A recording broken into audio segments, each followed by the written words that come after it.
Hello and welcome back to my channel. In today's video, I will show you what are the incorrect or the expired credentials of the EAFC24 app and what to do now.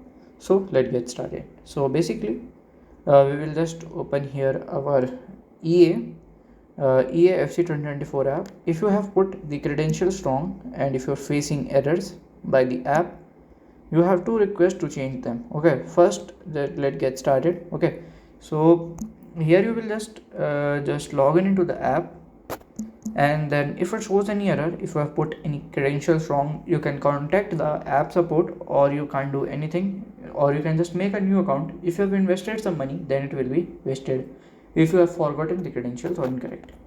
So by this way you can do it, and if you have any question, you can let me know in my comment section. And if you found this video helpful, make sure you like, subscribe and share the video. Thank you for watching.